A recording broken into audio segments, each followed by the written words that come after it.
Welcome everyone to this session. I hope you can hear me and see me well. I am Pierre Arnaud, Diversity and Recruitment Manager at Platform.sh, and we're proud to introduce today's keynote titled Allyship, the key to unlocking the power of diversity. This is important here at Platform.sh because to us, diversity and inclusion are a matter of human dignity. As a famous one said, we are at our best when we draw up the talents of all parts of our society, and our greatest accomplishments are achieved when diverse perspectives are brought to bear to overcome our greatest challenges. So let's remember that innovation is best served by a diverse team. As tech companies go, we must innovate consistently to stay ahead of the market and attract the best talent with the right culture. So improving diversity is the right thing to do, but it is also one of our business imperatives. This is why we want to contribute worldwide by being an example of how we can all benefit as a society by having businesses lead through exemplarity regarding diversity, equity, and inclusion initiatives in our tech industry.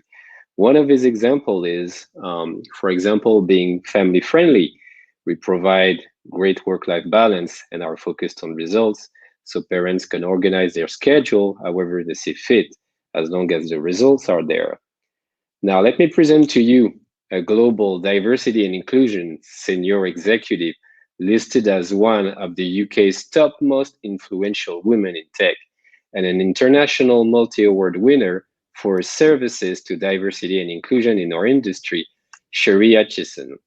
The aim of her career is to ensure people are aware of the fantastic opportunities the industry has to offer and make sure that all humans are able to benefit from these enriched career potential. So once again, let me tell you how proud we are to introduce today's keynote title, Allyship, the key to unlocking the power of diversity.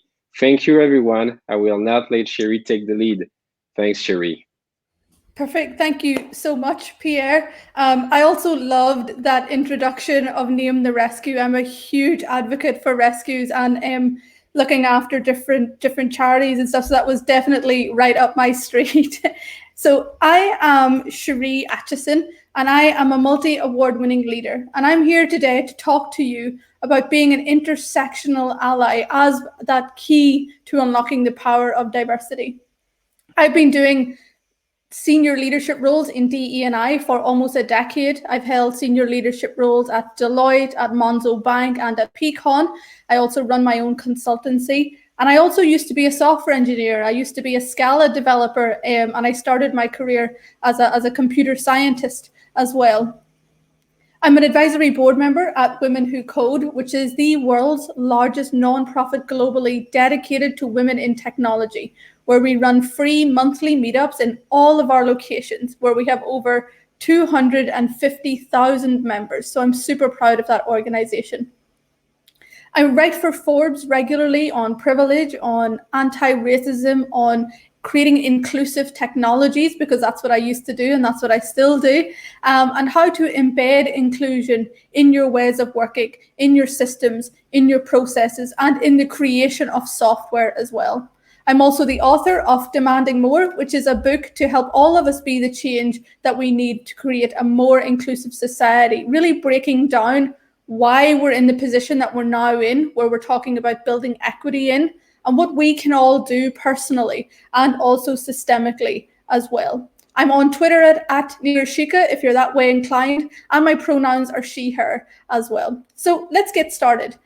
Before we actually delve into what does being an ally mean and all of the different things that I was talking about, let's actually take a step back. Let's actually think about why are we here right now? And actually, whereabouts are we when we look at inclusion globally? Now, not just in technology, for example, but actually in a wider sphere.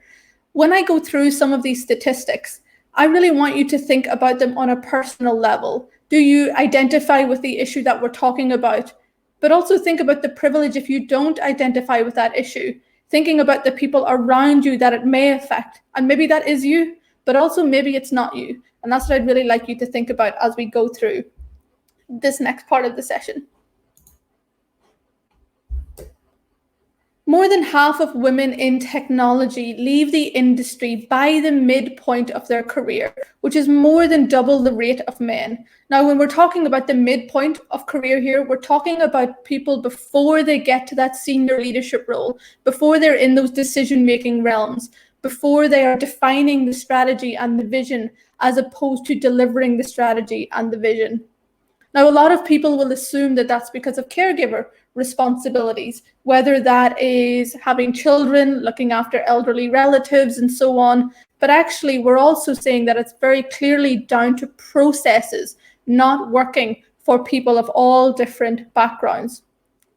Caregiver responsibility is one of those things, but also through the different affinity bias and gender bias that exists when we talk about supporting all different kinds of women into the tech industry. Now, we're talking about all different kinds of women here as well, and that's why intersectionality is key. And I'll talk about what that means, but ultimately what I mean is women who are not just heterosexual, non-disabled, or white women, actually all different kinds of women, making sure that we make that conscious effort. Think about if this is relevant to you. Maybe it is, but also maybe it's not as well. The difference in median household incomes between white and Black Americans has grown from about 23,800 in 1970 to roughly 33,000 in 2018, as measured in 2018 dollars. Now, when I want you to think about inclusion, I want you to think about this outside of it just meaning your 9 to 5 or your 9 to 6 or whatever it is, but actually how we define our ways of working, how we live, where we buy things, who is able to sell us things.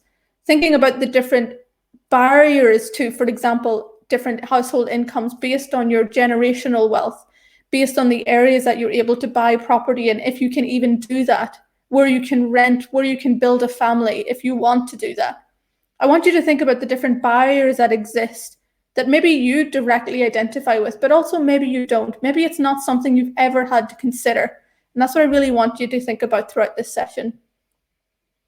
The turnover rate for women in tech globally is 41%, compared to 17% for men.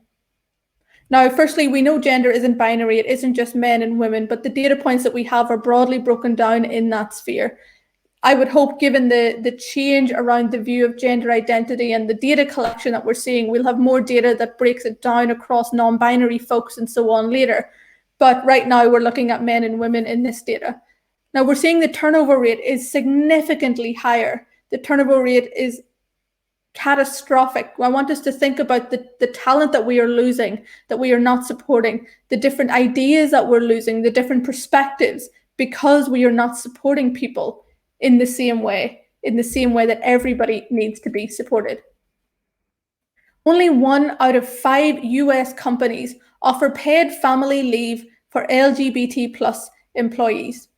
Now think about this. Is that relevant to you? Do you feel like that's something you worry about? Or do you not have to worry about that? And if you don't have to worry about that, think about what that means for those that do. Think about the companies that aren't offering this, how we are othering people, how we are separating people based on their sexual orientation. Is that acceptable? I mean, the answer to that is obviously not. When we look at economic background, this plays a huge role when we're looking at what it means to be in the industry. So students from higher socioeconomic groups are on the whole more comfortable with every single stage of the recruitment process. And those from lower economic backgrounds are more likely to drop out after live video interviews. Now, I want you to think about what that means. Think about right now, we've been going through a global pandemic and we're still not out of it, and we won't be for quite a while, but we're pivoting. We're doing everything remote. Usually I would be traveling around the world doing conferences like this, but you're seeing me in my living room right now. But think about the video interviews that we are doing and the assumption that it means to be able to do those. You either have to have a laptop or a phone that has video capacity. You either have to have data on your phone or you have Wi-Fi. You have to be in a safe, quiet space. You have to have potentially headphones. All of those different things that many of us will probably take for granted create exclusion in these processes. And I think about this, especially when we look at what it means from a recruitment perspective in the next 2, 3 to 5 years, the knock-on effect that this pandemic has on people from different backgrounds. Disabled people on average apply for 60% more jobs than non-disabled people in their job search. So around 8 versus 5, almost twice the amount of effort. You know, I want you to think about what is causing that. Firstly, the bias around disabled folks. Firstly, recruitment processes and promotion processes and so on that are not set up for reasonable accommodations and accommodations of all different people, but also people teams and HR teams that are not appropriately trained to really deal and understand the different needs of different people outside of their own lived experience. And that is why allyship is a key to unlocking the power of diversity, because it should not be for those that you only directly identify with. So I really want to focus on what we can all do personally, literally ourselves, but also in our companies as well. So before we get into that, you will have seen the title of this session has intersectionality in it. So what is that? What does that word mean? Some of you might know, but I'm going to tell you all anyway. So intersectionality is the interconnected nature of categorizations such as race, class, and gender, and how they apply to a given individual or group of people, creating those overlapping interdependent systems of either discrimination or disadvantage. Now, I'll give you a good example. I consider myself probably a relatively good example. I don't exist in the world as a woman or just a person of color or someone from a poor background. I exist as someone from all three of those things. When we talk about intersectionality, we must talk about privilege at the same time, and the balance that you can be underrepresented yet privileged. And that's how I personally describe myself. As you may be able to tell, I am Irish, judging by my accent, and there are not many Irish people that look like me.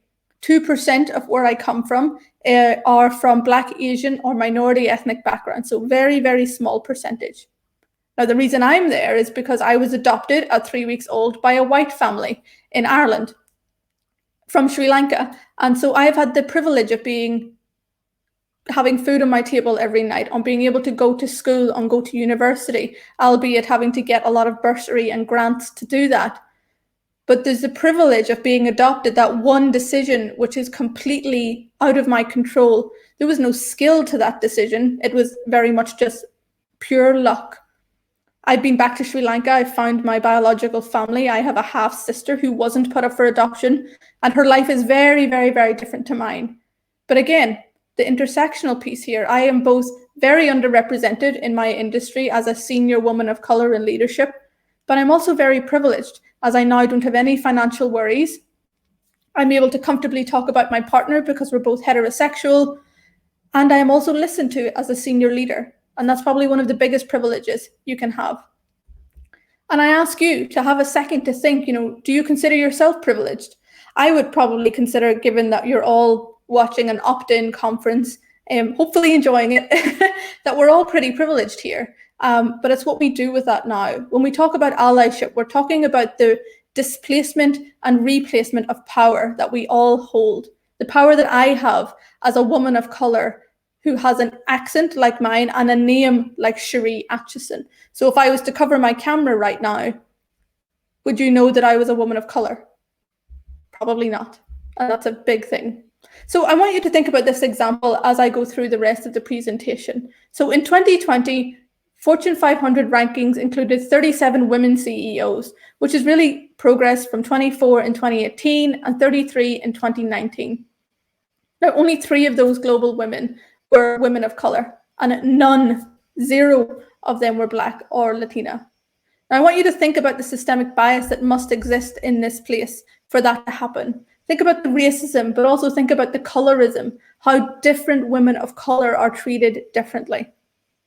Think about the systemic exclusion that I talked about very briefly at the start, and think about those different barriers that those different groups of people face.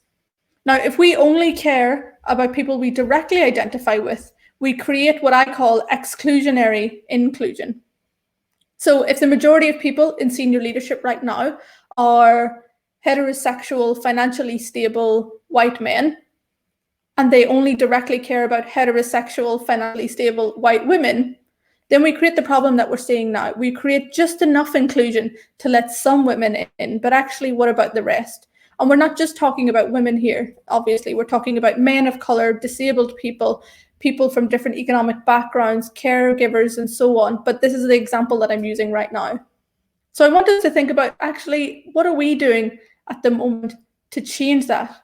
What are we doing in our companies to make sure that the solutions and the technologies we create don't just work for the people we identify with? When I was a software engineer, a lot of the work that I did was on high-profile public sector projects, like registering to vote in the UK, and various different solutions around immigration and so on in the UK. The work that we do must, and when it is for thousands, millions, billions of people, it's really about how we define that process in a way that doesn't just use your own requirements, that has checks and balances throughout the entire agile process to make sure that we are developing solutions, that we are gathering requirements, that we are testing appropriately, that we're making sure the user testing that we're doing is not just with a small subset of people before we deploy something, as opposed to deploying it and then causing more harm in the world. Now, we want to talk about allyship. So what is an ally? And lots of people have different definitions, but this is the one that I've been writing about for about a decade now. An ally is any person that actively promotes and aspires to advance the culture of inclusion through intentional, positive, and conscious efforts that benefit people as a whole. The key word here is that it is intentional, and it is positive, and it's conscious. It doesn't just happen. It's about you making specific choices that are better for people as a whole. Now, allyship is the doing of that. So it's a lifelong process of building relationships based on trust, consistency, and accountability with marginalized folks or groups of people. Now, what we're talking about here is something that you don't do one thing and then it's finished, okay? It takes time, it takes trust being embedded, it's consistent, and we'll talk about some of the ways you can do that in a moment, but it's not self-defined. It really must be recognized by the groups that you're really trying to help, because otherwise it is performative. It's about you patting yourself on the back and saying, Cheryl, you did a good job today for that group of people or that person. It's not about you, it's not about me, it's about the wider picture. And really, it's an opportunity to grow and learn about ourselves whilst building confidence in others. But really, I view allyship as a real self-awareness piece of understanding how you exist in the world through lenses of privilege and discrimination and underrepresentation and so on. So you can actively do something about it. So the first step for me with allyship is awareness. What is actually happening right now? And remember, this is continuous as well. You don't be aware once and stop. We've seen a huge amount of awareness in the middle of last year after the murder of George Floyd. People were suddenly shocked that this was happening, despite this happening for years and years and decades and decades. But we've seen that awareness. I want you to also consider the privilege in only being suddenly aware, and suddenly this light bulb moment happens when this has been affecting people for years. Just today in the UK, for example, we had a member of the royal family pass away, and all of our national train services have decided to change their website to pay respects, but they changed all colors to grayscale, which does not meet accessibility requirements, does not meet the guidelines that it must be in place and so on. But yet at a click of a button, we've just changed something that now millions of disabled people and those who need accessibility guidelines and requirements to use that software are now no longer able to travel in the way they need to. People are aware of that now, but a lot of us have been talking about this for years. Education. So this is a good education point. So moving from the awareness to education, it's great that you know what's happening. How are you going to learn about it? And this is one of the reasons why I wrote Demanding More, because we very often talk about allyship as moving forward as an ally of, we're going to do this now and things will get better. But actually, we should be spending time understanding, why is this happening? Why are these groups of people being left out? What has been decided by people? And this is the key thing here. We're not in this position out of any accident. We're not in this position out of any mistake. We are in this position because people have made deliberate choices to exclude others. Now think about that in terms of what we do now, and certainly what I'm sure many of you do in the work that you do around building things, around creating things, around open sourcing things. Think about that. Now, we have to continue our education. I think a great way to do that is really following and learning from different people. Many people in the work that I do share a lot of content for free, whether that's on Twitter, on LinkedIn, whether it's through different outlets that we write on. For example, I write regularly for Forbes. But make sure that you don't just stop once you read something. Continue to go. And remember that there's this active action. Awareness, education, active action. And it must be consistent. One of the biggest mistakes that you can make is the viewpoint that you do something good once, give yourself a pat in the back, well done, and then you don't do anything again. Because what that's about is that's about centering yourself. That's about you coming across as doing something. But actually, when we talk about the displacement and replacement of power and privilege, this is something that we continuously do. And again, remembering the transition of how this works, as someone who grew up on state-provided free school meals at school, my parents were disabled and on benefits, who now is able to financially support my family back home. Privilege changes, privilege shifts and moves, and what we don't need is guilt around privilege. What we need is for people to recognize this is what we can do now. Remember that nobody is insulting you by saying you're privileged. It's a statement of fact. I am incredibly privileged, but what am I going to do about it is the key thing here.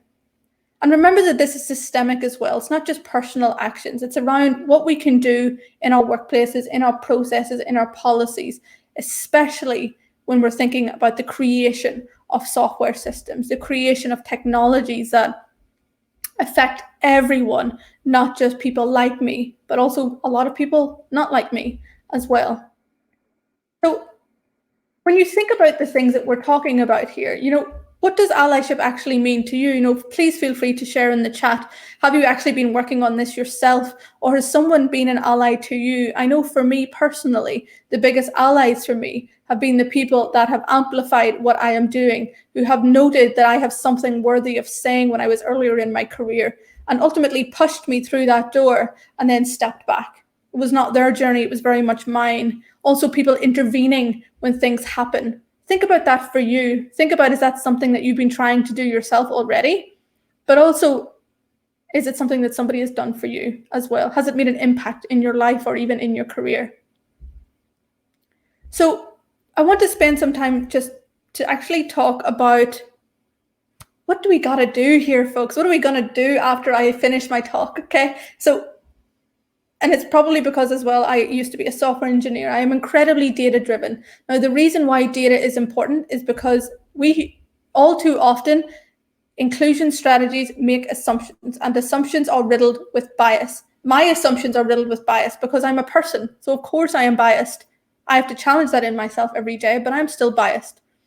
You must start to think about how you embed your diversity, equity, and inclusion data in your processes, really using it for decision-making and measuring progress. It's not good enough for you to say, oh yes, we're diverse. How are you diverse? What do you mean by that? How are you inclusive? What do you mean by that? How are you measuring belonging? How are you measuring inclusiveness or non-discrimination and so on? The previous place that I worked called Pecan, that's exactly what they did. And I think that's one of the best tools certainly to use that around really measuring what it means to exist in a company whilst breaking it down by all of those different protected characteristics. You've got to start challenging things, okay? People are biased and people are set in their ways in a lot of different types of environments. And as people with privilege listening right now, our role is to challenge those promotion and hiring decisions when we know they are biased and when we can hear people saying things without fact to back it up. What I tend to do is when I think that's happening, someone says, well, we won't hire that person because this person is doing X, Y, Z, or we won't hire that person because they're not good enough. I will ask why 5 times. Why do you think that? Okay, well, what's the evidence for that? Why are you still saying that? What is your reasoning for that? Why do you think that? Why are you sticking to that? until you get to the root of the problem. And a lot of the time, the root of the problem is one, recency bias, so a stronger connection to the person you've interviewed last. Two, affinity bias, someone you directly relate to more. So you're like, I can see myself in them, they're probably good. Or three, the different biases we see against gender, with ethnicity, disability, and so on. And it's usually a combination of those things, but you have to be rooting out that problem. It's not good enough to be passive. Calling out inappropriate behavior respectfully. Now, maybe that sounds like common sense, but it obviously isn't, because we're in this position that we're in right now. What's key here is that when we do something inappropriate or we say something that's wrong, that amongst ourselves and those around us, we call that out. And we prioritize psychological safety in doing so as well. I'm incredibly privileged because I am very comfortable in saying to someone, well, why did you say that? That's offensive. Why did you say that? Why would you make that assumption? Not everybody is in that position. There will be people maybe watching right now that are not in that position. There will be people on the teams that you are on that are not in that position. Prioritize psychological safety by really utilizing a tool that allows people to share anonymously in a way that allows them to be very honest and forthcoming, but still know that they are safe in doing so. It's not good enough to say, well, everybody's safe here. Those words don't mean anything, and that's not how culture works. You have to really embed tooling that allows you to do that. Actively intervene. Studies by Deloitte had shown that when it comes to bias in the workplace, one of the main ways that people deal with it is actually mentioning it to the person who has been hurt or impacted afterwards. So somebody says something to me that isn't appropriate, and my colleague Bob says to me after the meeting, oh, I'm really sorry to deal with that. That's not okay. What use is that to me by saying that after? I know it wasn't okay. I need Bob to intervene. I need Bob to say something. Inclusion is more than just words on a page. And I know I've said that a few times, and maybe that's a bit repetitive, but that's my stick. When we're talking about inclusion, we're talking about your company values, your language, and your progression tracks. We're not just talking about your diversity and inclusion web page or your diversity and inclusion Slack channel where you share notional things or things that are coming out in the world, but actually how you measure progress in your organization must be around inclusion as well. And that's around 360 feedback of different folks, especially managers and above, about what do your company values say and how is inclusion intertwined into those? How do you make sure you're promoting people and hiring people based on one, technical ability, and two, company values that embed inclusion? So we don't just promote people, for example, that they got from A to Z, but actually how did they get from A to Z? What about their team around them? What about leadership values around empathy and vulnerability and inclusive leadership? Because if you're not measuring that, what you have is words without action. And we have quite enough of that in the world already, I think. We need to believe people's experiences. One of the biggest things that I see regularly is the shock when somebody says something is happening. Now, the key thing here is actually just because you do not identify with it or you can't fathom that it would happen, most likely because you're in a place of privilege and it's never happened to you, that you still understand that that does happen to people. One of the training sessions that I run is called Privilege Awareness, and it really focuses in on widening the conversation around how people are treated differently, how we, depending on our social status, our financial stability, on skin color that we have, on our gender identity, and so on, how we are treated very differently with the combination of all of those things. Because the key thing here is we all exist in the world in very, very different ways, and we can't move forward from that awareness to education to action without actually believing that this stuff is happening. You know, all too often when people raise things, the response is, oh, you're being too sensitive, or Sheree would never say that, she's such a nice person. Doesn't matter if I'm a nice person. Firstly, niceness is subjective. What I think is nice could be horrible for somebody else. So really remember that it's not about you, it's about understanding perspectives outside of your own. The perspectives that I will certainly never understand as someone who has certainly mobility issues, but I'm not disabled in a way that many other people are. I'm a heterosexual woman, so I don't face the same issues that those from the LGBT plus community face. I'm financially privileged now, so I don't face the same issues that many other folks do. And think about the pandemic, and how many of us have been able to pivot into it, but also many of us have not been able to pivot into it. We have seen it disproportionately affect people from underrepresented backgrounds, very namely women of color and very namely Black women specifically. We've seen when it comes to dealing with medical issues and so on, those same inequities have existed. And the inequities are continuing to widen and widen because we are in this very bizarre world right now. But we have to believe that these things are happening, even if they're not happening to ourselves. Actually, before I go on to the next one of the things in the UK we just had was the Race and Equality Commission doing a report on institutional racism here in the UK. And actually, somehow the report has found that there is no institutional racism in the UK, despite, for example, stop and search by the police, directly affecting young Black men more than anyone else. When we've seen mortality rates for Black women having children much higher than anyone else, when we look at economic background and how that directly affects people of color versus white folks more than anybody else, because people are not believing experiences. People are manipulating data in a way that actually is very facetious. I want you to think about what we can do in your company, in your team, and so on. Now, I know it's a big goal in comparison to, the mess of that report, but actually think about it, how it's relevant to you. We got to say people's names, giving credit and sharing opportunities, really repositioning power. Now, remember, when we talk about power, we're talking about the ability to do something because we are privileged to have that power, whether that's being listened to, whether that's being in leadership, whether that's being in middle management, and so on, whether it's even having a job right now that's stable. And that is a huge privilege in many, many ways right now. But what we have to do is, in those rooms where people are not in, we have to say those names and we have to give credit. One of the things that I will always roll out in the strategies that I develop is a sponsorship framework, not a mentorship framework. It is not the same thing. Sponsorship is about direct intervention, giving credit and constructive feedback so you can progress to the next level. Very namely, pairing senior leadership with people from underrepresented groups in the organization. And I talk about this a lot in my book because people confuse mentorship, which is giving advice and sort of passive advice, as opposed to sponsorship, which is getting involved, being directly involved in that person's progression. This is a key one here. Remembering that intention and impact do not always align. Okay, it's very lofty to think that everything we will do will be correct. It won't be. We are people. We will not get everything right all of the time because it's very honestly, it's just not possible.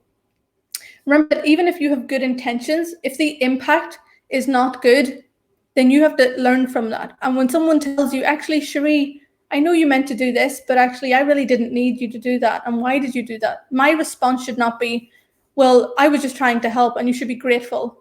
I'm putting my neck out for you. Does not matter whether you were intending on being good or not. If the intention and the impact do not align, sit with that. Be very grateful that someone has told you as well and learn from it. And to be very frank, this happens with everybody, myself included. I don't get everything right all of the time, despite being an expert in this field and doing it for 10 years. And it's key that I don't get defensive either, even though I know I've been doing this a lot, because again, nobody knows everything. And it's about that pivot that we're able to do. Please continue to move. Do not stay stagnant. Do not stay on a plateau. Move from awareness to education to action. Do not stop because it's hard or uncomfortable. And it will be, because one of the key things with allyship and privilege awareness is it unpicks a lot of the ideologies and ideas that we have from how we have been brought up, namely how we are raised, the type of background that we have when we were raised, our formative years for the most part. It changes a lot of those viewpoints, and that can be really, really difficult. But the key part here is what we are doing is not singularly about ourselves. It's not singularly about people that we do or don't identify with, but it's actually about all different kinds of people. And that's the key thing here. It's not just about us. Allyship is much, much more than personal actions, okay? It's not just about, for example, what it means for you personally. It's actually about the business that you're in, about the workplace that you're in, about how we do more than just care about ourselves. So I really want us to listen. I want us to support other people. I really want us to self-reflect as well. The key part here is that it's not just about doing one of these things and stopping. It's about the continuous process of going around and around and around and changing. It's not good enough to do this and then just stop. So we have to make sure that we change. And changing is key here, because if we don't change, actually, what are we doing? How are we making sure that we are doing enough that is bigger than us? This is the key point, that if we forget that this is bigger than us, then we go back into that mindset that simply what we're doing is enough. And it isn't, myself included. Every day we have to push that boundary, and we have to demand more for people both like us and not like us, because we are in this position really now where we are seeing inclusion work ultimately benefiting people from the majority of the underrepresented groups more than anybody else. And that's just not good enough. So like I said, you can get my book Demanding More anywhere. It's available for pre-order in the US and Canada at the moment, and is out in the US on the 27th of April. And it's really about why diversity and inclusion don't happen and what you can do about it. I break down privilege, intersectionality, allyship, bias, the difference between unconscious and unchecked bias. And each chapter is paired with a senior leader interview from CTOs, from bank CEOs, and so on, to really give you an understanding of how people have done this in their workplaces, as well as my own expertise. So thank you very much. I hope you have found that useful. I am at SherieAtchison.com as well, and I'm at Nirashika on Twitter. But thank you so much, and I hope that you have found this session today useful, and that you're able to go away with some meaningful tools to be a better ally.